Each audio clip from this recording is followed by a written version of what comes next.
फागुन लगा और सबको होली का इंतजार हो गया।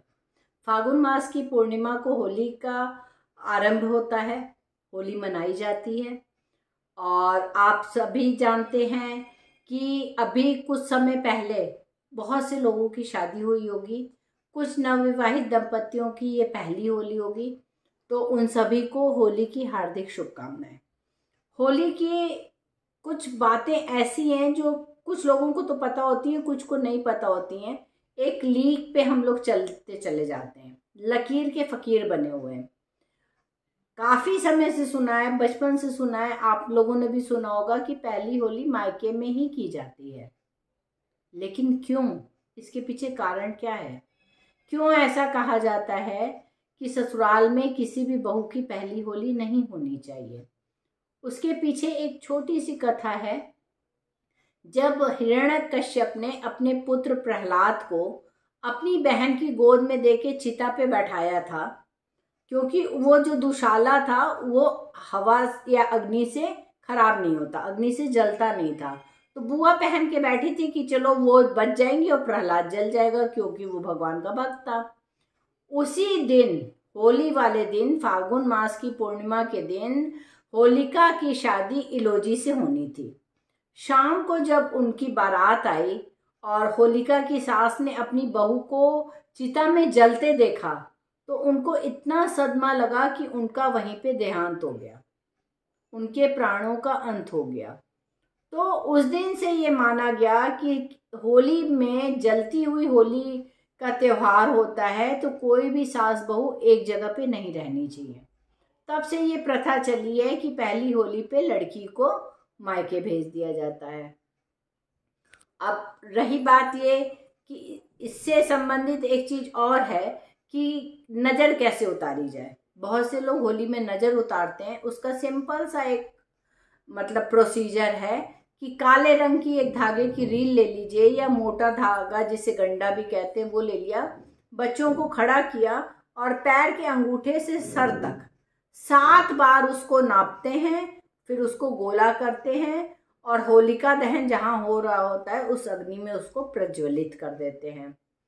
अब कुछ लोगों को ये समस्या होती है कि मेरे घर में कोई भी काम अच्छा नहीं हो रहा है, कोई ना कोई बीमार पड़ा रहता है, कोई ना कोई बाधा आती रहती है, तो इसको क्या करें? कहीं मुझे नज़र तो नहीं लग गई, कि कहीं मेरे घर में किसी ने जादू टोना टोटका तो नहीं कर दिया? तो इसका भी एक बहुत सरल सा उपाय है। कुछ नहीं करना है आपको, कुछ भी अलग से आपको पूजा पाठ और ये नहीं बता रहे हैं हम। आपको सिर्फ होलिका दहन के स्थान पे जाना है।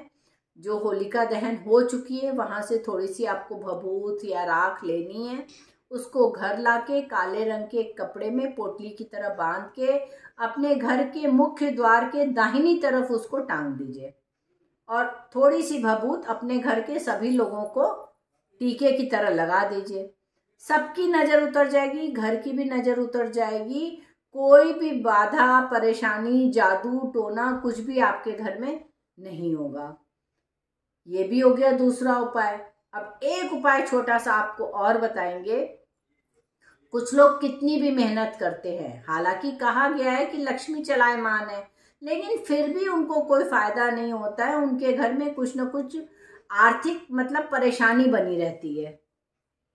उस चीज का समाधान क्या है? उसका समाधान भी आप होली में ही कर सकते हैं। इसमें भी कोई लंबी चौड़ी पूजन सामग्री आपको हम नहीं बताएंगे। सिर्फ 5 हल्दी की गांठ लीजिए, 5 कमल गट्टे लीजिए और 5 ही आपको गोमती चक्र लेना है। याद रखिए, 5 हल्दी की गांठ, 5 कमल गट्टे और 5 गोमती चक्र को हाथ में लीजिए। भगवान का स्मरण करिए, जहां होलिका दहन हो रहा है उसकी परिक्रमा करिए, फेरी लीजिए। 7 फेरियां आपको लेनी है। 7वीं फेरी जब हो तो उस तीनों चीजों को, हल्दी की गांठ, कमल गट्टे और गोमती चक्र, तीनों को आपको अग्नि में स्वाहा कर देना है।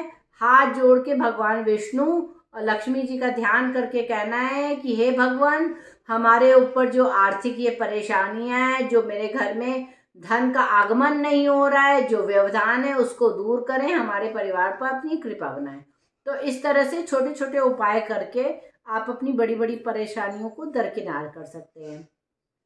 पिछले साल हमने होली क्यों मनाई जाती है इस विषय में एक छोटा सा वीडियो और बनाया था, उसका लिंक हम आपको डिस्क्रिप्शन में देते हैं।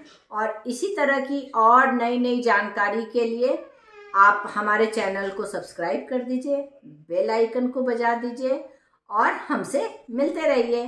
धन्यवाद।